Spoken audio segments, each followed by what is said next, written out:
Nay Hansel, sobrang proud kay Edu dahil sa ayan, hello po sa ating lahat, Team EDC, kumusta? Naway nasa mabuti po kayong kalagayan. Patuloy po natin suportahan si Kalinga Prab, Kuya Val, Ate Edna at ang buong team.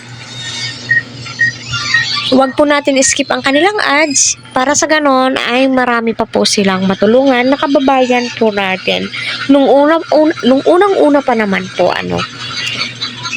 ramdam po natin na very welcome si Kalingap Edu sa tahanan nila Nanay Hansel. No, 'di ba napakabait po, no, napaka down to earth nila Nanay Hansel kahit na napakaraming biyaya.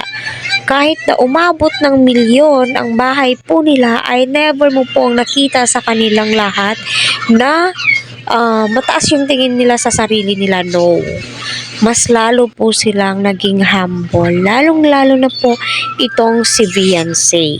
Diba? Pansin nyo rin ba yun mga ka-Team EDC? So, si Nanay Hansel ay proud kay Edu.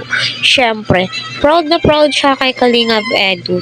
Dahil nga po kung paano po alagaan ni Kalingap Edu itong si Viancy nung nasa HQ po sila.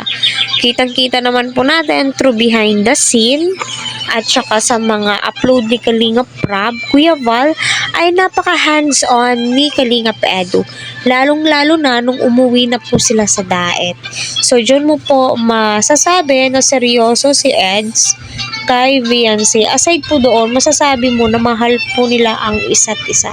At kahit sinong nanay, mapaproud po no, sa mga nakikita po niyang achievements ngayon ni Viancy. Nakakatuwang isipin yung tipong humiling lang na maging stable, may makakain lang sila, and then magkaroon ng maliit na bahay, pero yung mga sponsors napaka-generous po nila, di ba?